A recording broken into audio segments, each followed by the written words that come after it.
Vous écoutez Bretagne 5, il est presque 8h17.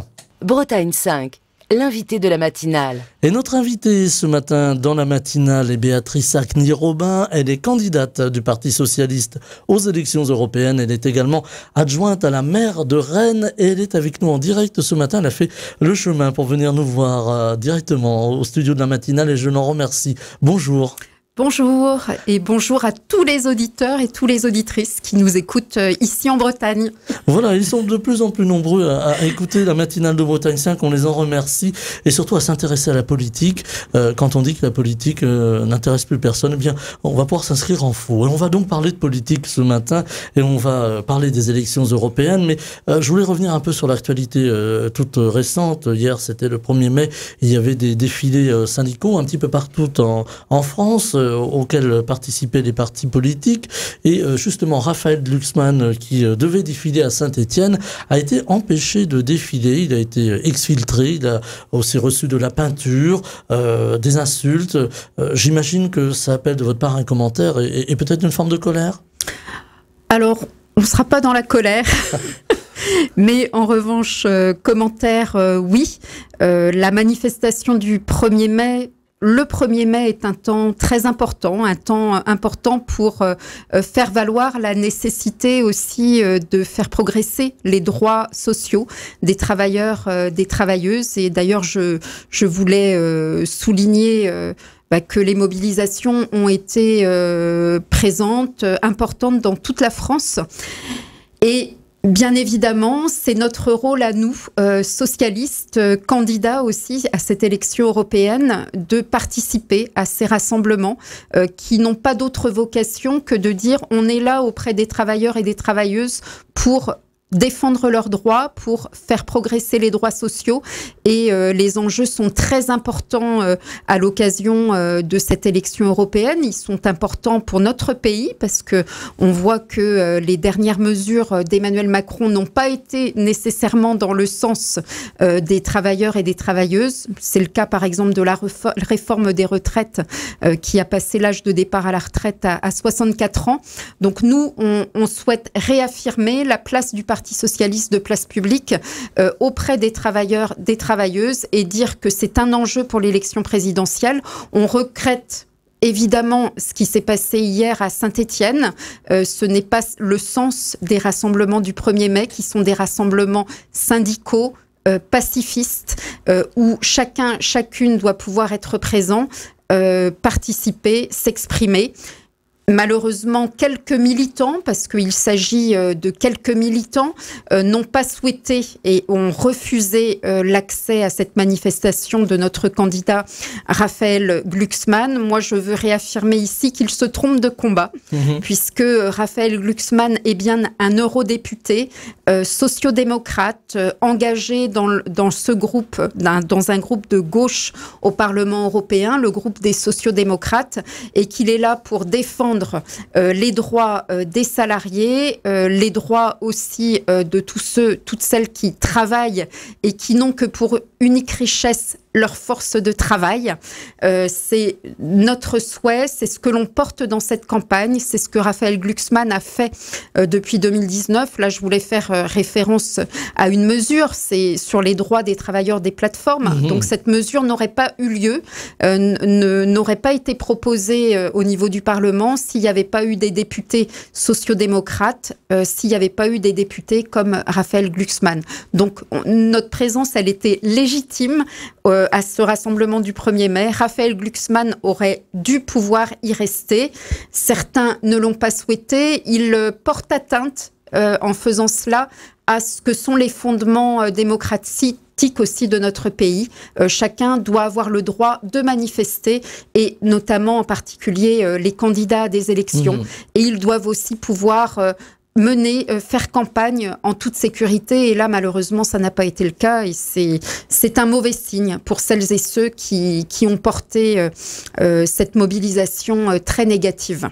Alors, mauvais signe aussi pour l'Union de la gauche, puisque vous avez fait référence il y a quelques secondes au futur, c'est-à-dire aux élections qui viendront après l'élection européenne. Il y aura l'élection présidentielle. Ça va être dur de recoller les morceaux avec LFI, puisque c'est LFI qui a été mis en cause? Alors, l'union de la gauche, vous savez, ça a toujours été un combat. Et ça restera toujours un combat, c'est toujours très compliqué, parce que nous sommes des familles politiques avec leurs histoires, avec leurs divergences, avec parfois aussi leurs fractures et des différences d'appréciation sur les priorités et les mesures à porter. Néanmoins, le Parti socialiste a toujours eu cette position de rassembler, de devoir rassembler. On sait que la gauche n'a pu parvenir à des responsabilités politiques de premier niveau comme à la présidentielle ou même en étant majoritaire au niveau législatif au Parlement que grâce à un rassemblement et en réussissant ce rassemblement. Donc nous, on considère qu'on est toujours dans cette logique-là, que l'événement d'hier ne remet rien en cause par rapport à cette nécessité de se rassembler et de faire ensemble, et nous continuons à respecter tous les partenaires qui, eux aussi, nous respecteront dans ce que peuvent être nos combats politiques et le progrès des droits pour une majorité de nos concitoyens et concitoyennes. Et je voulais rappeler que il ne faut pas que la gauche oublie non plus quels sont ses véritables ennemis, entre guillemets.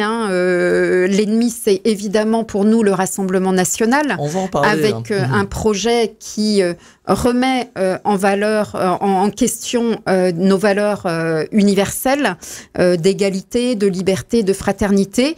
Et puis, c'est aussi ce projet très néfaste pour notre cohésion sociale d'Emmanuel Macron, des libéraux, des conservateurs, qui là encore vont accroître les fractures sociales, qui vont accroître le décrochage de certains de nos concitoyens et concitoyennes, qui vont créer aussi parfois des colères qui elles-mêmes alimenteront le rejet des institutions, les remises en question démocratiques et feront progresser des idées nauséabondes et néfastes. C'est ainsi que nous les considérons comme celles du Rassemblement national. Alors justement, on a reproché un petit peu à la gauche, alors on prend le terme générique de la gauche, peut-être celle qui a été aux affaires, pour être plus simple, de ne pas avoir su parler, ou avoir peut-être perdu l'oreille d'une partie de son électorat, à savoir l'électorat populaire, les ouvriers, voilà. Est-ce qu'il y a une erreur de la gauche, du temps où elle était aux affaires, qui a peut-être amené une forme de progression du Rassemblement national? Oui, parce que je pense que être aux affaires, comme vous le dites, donc c'est aussi être en responsabilité. Et parfois, être en responsabilité, ça peut enfermer. Ça peut enfermer dans des discours, dans des propos qui sont très techniques, qui ne parlent plus aux concitoyens et concitoyennes. Et cette forme de tour d'ivoire, qui est la tour d'ivoire du pouvoir, peut-être, elle enferme aussi sur les vraies problématiques et sur le vécu que sont ceux des habitants, des habitantes de notre pays. Et je crois qu'y reparler à tout le monde, c'est aussi reparler de services publics, c'est aussi de reparler du quotidien, c'est parler du pouvoir d'achat, c'est lutter contre la vie chère, c'est proposer des mesures qui soient très concrètes, qui permettront d'améliorer le quotidien, nos concitoyens et concitoyennes. Et pour nous, ça passe par des mesures sur la santé, sur les transports en commun, sur le travail, pour améliorer aussi la considération du travail des travailleurs, des travailleuses et du pouvoir d'achat surtout. Donc, sur le pouvoir d'achat, c'est aussi ce que l'on porte au travers de cette élection européenne et du vote le 9 juin prochain. Sur le pouvoir d'achat, nous savons que au niveau de l'énergie, par exemple, c'est très très difficile pour beaucoup d'entre nous de boucler les fins de mois sur cette question-là. Et l'Europe peut avoir un rôle à jouer. Et nous, c'est bien ce que nous souhaitons faire aussi dans cette élection, dans le mandat futur, c'est de travailler sur le prix de l'énergie et de faire en sorte que l'énergie soit moins, le coût de l'énergie soit moins insupportable pour nos concitoyens, concitoyennes. Voilà, y compris pour les petites entreprises qui n'ont pas forcément une grande trésorerie, c'est difficile aujourd'hui de pouvoir payer pour l'artisan sa note d'électricité. Est-ce qu'il faut revenir justement, là on rentre dans le vif du sujet européen, sur le mode de calcul de l'électricité. Aujourd'hui, l'électricité est calquée sur les prix du gaz. Est-ce qu'il faut, quelques pays l'ont fait, on pense à l'Espagne et au Portugal, est-ce qu'il faut sortir de cette idée, peut-être avoir un traité un petit peu à part, sans évidemment remettre en cause les traités européens, mais est-ce qu'il faut s'inscrire un peu en faux sur ce calcul? Je crois qu'il faut aussi faire en sorte de sortir de l'énergie fossile. Alors donc déjà, voilà, gaz, pétrole, devenir autonome par rapport à ces énergies-là, renforcer notre capacité à produire de l'électricité verte, c'est aussi très important. Donc c'est un sujet breton, hein, puisque on a installé pas très loin d'ici quelques éoliennes en mer, avec tous les débats. Ça fait quelques vagues, si j'ose dire. Que ça a pu faire, notamment sur les projets en baie de Saint-Brieuc, mais c'est par des projets comme cela, et il n'en faut pas qu'un, il en faut de multiples, pour qu'on puisse passer d'une énergie carbonée à une énergie décarbonée, à une énergie renouvelable. Donc ça fait partie des sujets qu'on porte aussi à cette élection européenne. Et bien évidemment, ça doit passer aussi par des prix peut-être plus régulés, des prix peut-être plus aidés, et renforcer la capacité de nous toutes et tous à accéder à cette énergie renouvelable, à cette énergie verte, mais qui devra être produite en beaucoup plus grande quantité si on veut pouvoir satisfaire à tous nos besoins électriques, que ce soit des besoins pour l'activité économique comme pour les besoins du quotidien. Avec les voitures électriques qui se développent beaucoup, hein, on le voit, ou même les vélos électriques. On sait que Rennes est une ville où il y a beaucoup de vélos, il faut le dire. Alors il y a beaucoup de vélos électriques aussi, il y a aussi une demande, une forte demande. On arrivera à faire cette transition énergétique si la demande continue à être exponentielle, ou est-ce qu'il faut, je vais dire un gros mot, ou est-ce qu'il faut continuer à travailler aussi avec l'énergie nucléaire? Alors, pour nous, socialistes, il n'y a pas de tabou sur cette question énergétique, et nous considérons que l'énergie nucléaire, c'est pas une finalité. On veut pas, coûte que coûte, construire des centrales nucléaires, mais on sait que néanmoins, pour amorcer cette transition, pour justement supporter le passage aux véhicules électriques ou à une énergie beaucoup plus décarbonée, le passage par le nucléaire est essentiel, il est nécessaire. C'est donc pour nous une énergie de transition qui est utile, qui n'est pas une finalité, mais qui est utile dans ce moment particulier où on doit revoir à la fois nos modes de consommation énergétique, aller vers plus de sobriété, mais également aller vers une consommation beaucoup moins carbonée pour des raisons climatiques. Avec aussi, invoqué dans ces raisons climatiques, les transports, les déplacements du quotidien. Aujourd'hui, on est encore dans le tout voiture. Je me souviens d'un président de la République qui récemment disait le tout bagnole. Bon, est-ce qu'il faut passer du tout bagnole à plus de transports en commun? Et ça pose la question aussi pour nous ici dans les territoires en Bretagne de développer ces transports en commun. On pense au ferroviaire. On a du retard sur le ferroviaire. Est-ce que là aussi, c'est une question qui doit pouvoir être, en tout cas un dossier qui doit pouvoir être traité au niveau européen? Alors, moi, je crois qu'il faut pouvoir répondre à la demande de mobilité. Et la demande de mobilité, c'est pas la même quand on habite à la campagne ou qu'on est ici à Quessoy, ou bien quand on est dans une grande ville. Alors, dans une grande ville, on a peut-être plus de responsabilités à nous, citoyens, citoyennes, utiliser les transports en commun, le vélo, en fait, tous les modes décarbonés possibles qui sont à notre disposition pour nos transports du quotidien. Et quand c'est possible, eh bien, on doit mettre de côté la voiture parce que ça participe aussi aux enjeux de lutte contre le réchauffement climatique.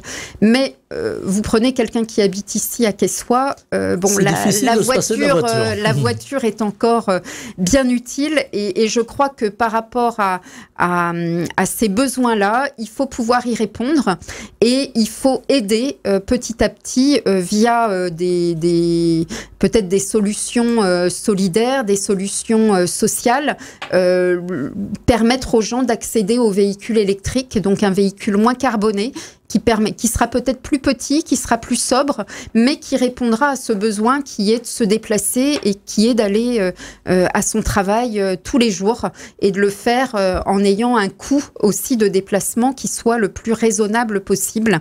Donc c'est à la fois une énergie électrique bon marché, accessible, et c'est aussi des outils pour se déplacer, des modes de déplacement qui soient accessibles aussi au plus grand nombre, et un accès à la voiture électrique qui soit donc possible pour toutes celles et ceux qui ont besoin de faire ces déplacements au quotidien. Alors, on est dans une société en pleine mutation. Là, on le voit avec la question de l'énergie. On a aussi une société plus largement en mutation avec tout ce qui se passe autour de nous, parce que voilà, il y a l'Europe, il y a la Bretagne, il y a l'Europe, il y a la France, et il y a le monde. On a un bouleversement géopolitique important aujourd'hui, géostratégique même, on pourrait le dire, économique évidemment, avec cette Europe qui a encore qui fait beaucoup de commerce, mais qui a encore un peu de peine à vivre au niveau géopolitique. Et on le voit avec la guerre en Ukraine, une Europe qui finalement, en tout cas une Union européenne, qui a trouvé des débuts de réponse. Est-ce qu'on est à l'aube d'une véritable Europe politique aujourd'hui ? Alors l'Europe intéresse, elle intéresse de plus en plus, et je lisais encore dans la presse ces derniers jours et j'espère, on devrait avoir plus de participation à cette élection européenne qu'on n'en a jamais eu auparavant. Oui, c'est une élection qui ne mobilise pas toujours. Sauf en Bretagne. Et si elle mobilise, enfin moi je pense et j'espère qu'elle va mobiliser. On a encore un petit mois pour faire en sorte que les Françaises et les Français s'y intéressent. Et comme le dit Raphaël Glucksmann, ce scrutin, il est absolument historique. Il est historique puisque nous avons un conflit qui est maintenant réel, ouvert, très menaçant, qui est pas simplement à nos portes, mais qui est aussi finalement en Europe et sur notre continent européen. Avec une cyberguerre aussi, hein, on la voit qui est déclenchée. Oui, ce qu'on appelle une guerre hybride. Voilà, une guerre hybride. Et une guerre des fake news aussi, hein, on le voit, elle s'invite dans la campagne politique. Aujourd'hui, on voit beaucoup de sites sur les réseaux sociaux, ou en tout cas de comptes, hein, je ne sais pas si on peut dire comme ça. Notre candidat Raphaël Glucksmann a fait les frais aussi de certaines campagnes de désinformation. Et comme je vous disais, il reste un mois avant l'élection, donc on n'est pas au bout de toutes nos surprises par rapport à cette campagne. Nous, on souhaite revenir sur les enjeux européens, donc vous l'avez dit, des enjeux géopolitiques, des enjeux aussi du fait de la menace russe qui est à nos portes. Donc on veut que l'Europe soit forte, qu'elle soit puissante par rapport à cette menace, qu'on puisse se réindustrialiser aussi sur les questions militaires, parce que la menace, elle est là, elle est réelle, et surtout qu'on puisse accompagner l'Ukraine dans son combat contre la Russie, dans sa défense par rapport à la Russie, parce que si on laisse les choses se dérouler dramatiquement, et si on laisse la Russie progresser dans ce conflit qui l'oppose à l'Ukraine, aujourd'hui c'est l'Ukraine et demain ce sera la Pologne. On n'a pas parlé, mais on a aussi la Moldavie par exemple, qui est un petit pays en proximité de la Russie, qui est lui aussi sous le joug direct de cet impérialisme russe. Et je pense, la Pologne, hein, qui a été assez inquiété aussi depuis le début de ce conflit en février 2022, mais aussi aux petits pays de la Baltique, Lettonie, Lituanie, Estonie, qui sont vraiment en prise directe aussi et directement sous la menace russe. Donc je crois que le souhait des Européens, des Européennes, c'est de vivre en paix. Et s'il y avait un sujet pour lequel les Français, les Françaises devraient se mobiliser à l'occasion de cette élection européenne, c'est bien ce sujet de la paix, c'est bien ce sujet de notre défense, et une paix et une défense qui ne peuvent se construire et s'organiser que sur un socle européen solide. Et c'est ce que nous voulons, nous, au travers de Réveiller l'Europe et avec notre candidat, Raphaël Glucksmann.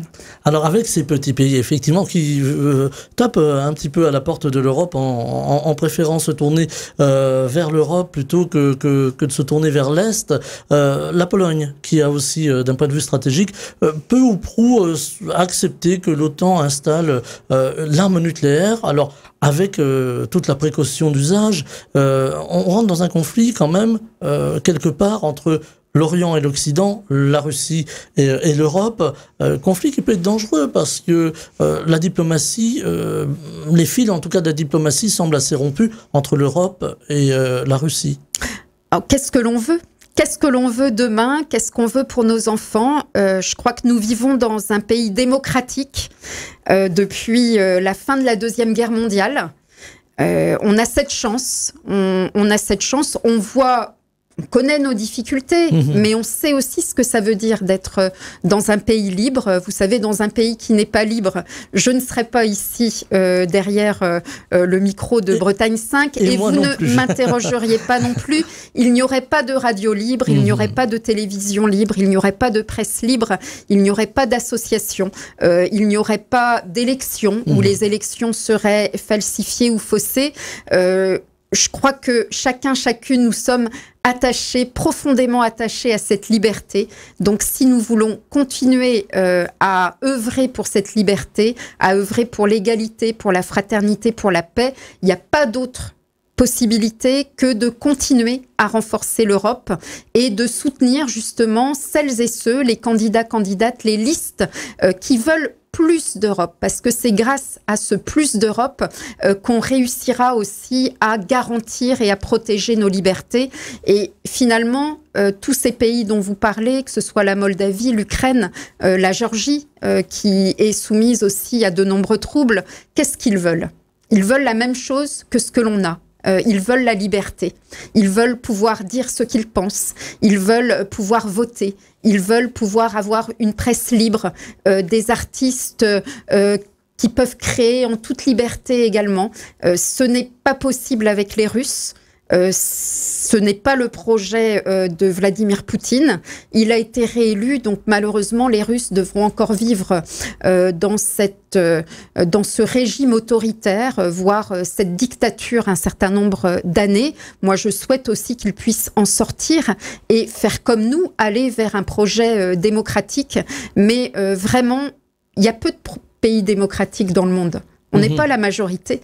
Je crois qu'il n'y a que 27, finalement, pays véritablement, peut-être un peu plus, une trentaine, pays véritablement démocratiques dans le monde. Sur 170 pays à peu près. Voilà, on en fait partie.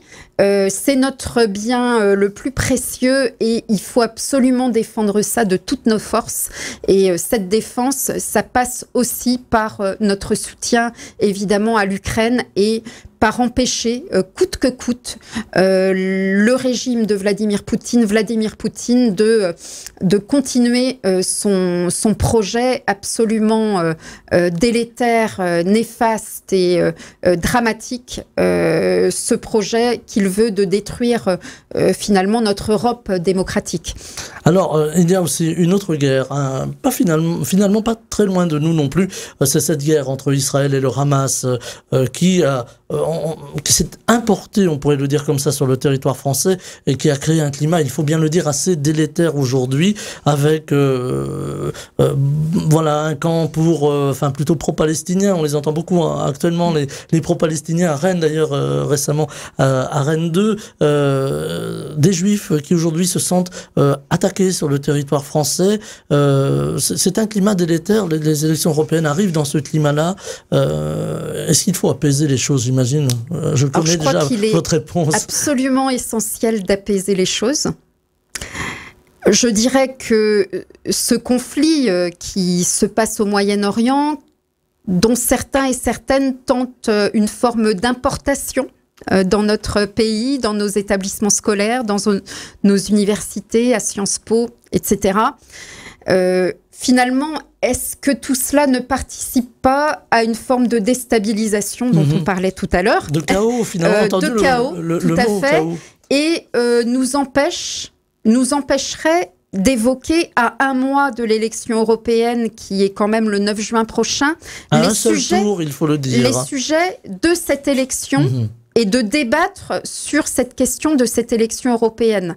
Il ne faut pas que le Moyen-Orient soit un sujet de déviation sur ce qui est notre moment politique actuellement et qui est l'élection européenne. C'est là-dessus que nous devons être concentrés. C'est là-dessus que nous nous consacrons avec Raphaël Glucksmann. C'est ces valeurs démocratiques qu'il souhaite porter en véritable démocrate. Et s'agissant de ce conflit, moi, je dirais qu'on est constant au niveau du Parti socialiste. Nous souhaitons la paix, bien évidemment. Nous souhaitons un cessez-le-feu. Nous souhaitons le retour des otages aussi. Et nous souhaitons qu'il y ait la possibilité d'une construction, d'une vraie construction à 2 États, Israël, Palestine, sur ce territoire. Et bien évidemment, nous condamnons tout ce que peuvent porter les fondamentalistes très aiguillés par l'Iran et très aiguillés aussi par des formes d'autocratie religieuse qui doivent nous alerter, qui doivent nous inquiéter et qui ne peuvent absolument pas être un projet pour la France et pour l'Europe, pour nos concitoyens et concitoyennes. Voilà donc un appel à la paix, à la constitution, peut-être aussi d'une forme de diplomatie européenne qui peut intervenir. La diplomatie française intervient déjà, mais est-ce que plus largement les pays européens peuvent avoir un poids ? Alors la diplomatie française intervient, la diplomatie européenne intervient aussi, et je crois que toutes les aires d'influence et de puissance ont intérêt à ce que le calme revienne dans cette ère géographique. Donc nous y contribuons, nous y contribuerons. Mais nous ferons en sorte aussi de lutter contre toute forme d'ingérence étrangère. Et moi, quand j'ai vu le petit message de soutien de l'ayatollah Khamenei à une certaine candidate de la France insoumise, je me demande dans quelle mesure tous ces mouvements qui apparaissent là maintenant, au moment du débat sur l'élection européenne et à un mois de l'élection européenne, ne sont pas finalement quelque peu stimulés par des ingérences étrangères qui trouvent à profit de créer une forme de chaos dans notre pays à l'approche de cette élection européenne. Alors, il nous reste 2 petites minutes. On a beaucoup de sujets à balayer, on ne les verra pas tous. On pourrait aussi parler de la place des femmes dans la politique et aussi face à ces menaces sur leur liberté. Voilà. Alors, on ne va pas avoir le temps de rentrer dans le débat. Moi, je voulais vous entendre aussi sur la montée des populismes. Raphaël Glucksmann s'est exprimé à propos de cela. On voit le Rassemblement national qui, en tout cas, à qui l'on promet au moins 30% d'intention de vote. C'est quelque chose, j'imagine, qui vous interpelle, qui vous inquiète? Alors, le Rassemblement national, c'est du populisme, tout à fait, mais c'est aussi l'extrême droite. Et l'extrême droite, c'est un projet qui ne va pas dans le sens de nos libertés et de la démocratie. Moi, je veux simplement rappeler que l'extrême droite, en l'occurrence Monsieur Bardella, ne participe pas au débat européen tout en étant depuis un certain nombre d'années député européen. Il ne participe pas au débat, il ne vote aucun texte au Parlement européen, il ne siège qu'à peine. Ils ne veulent pas d'Europe, ils ne veulent pas plus d'Europe, ils ne veulent pas une garantie sur les libertés, sur la démocratie, sur la paix, sur l'égalité, sur la fraternité, sur nos valeurs universelles. Très bien. Que deviendra l'Europe si demain le Rassemblement national continue à progresser, s'il occupe de nombreuses places au Parlement européen? Ça va être très très compliqué d'avoir une construction européenne solide et de la poursuivre. Nous, ce n'est pas notre projet. Comme je l'ai dit, on est dans un projet pour l'Europe, on est dans un projet pour plus d'Europe, on est dans un projet pour plus de démocratie, parce que c'est ça aussi qui demain garantira notre paix et notre capacité à bien vivre ici dans notre pays et les uns avec les autres. Béatrice Acny-Robin, candidate du Parti socialiste aux européennes, adjointe à la maire de Rennes, était avec nous ce matin. Il y avait encore beaucoup de sujets. Vous allez revenir au micro de la matinale. Merci infiniment d'avoir été avec nous ce matin. Je vous souhaite une très belle journée. Merci beaucoup. À très bientôt. Bretagne 5, Stéphane Hamon, le 7-9.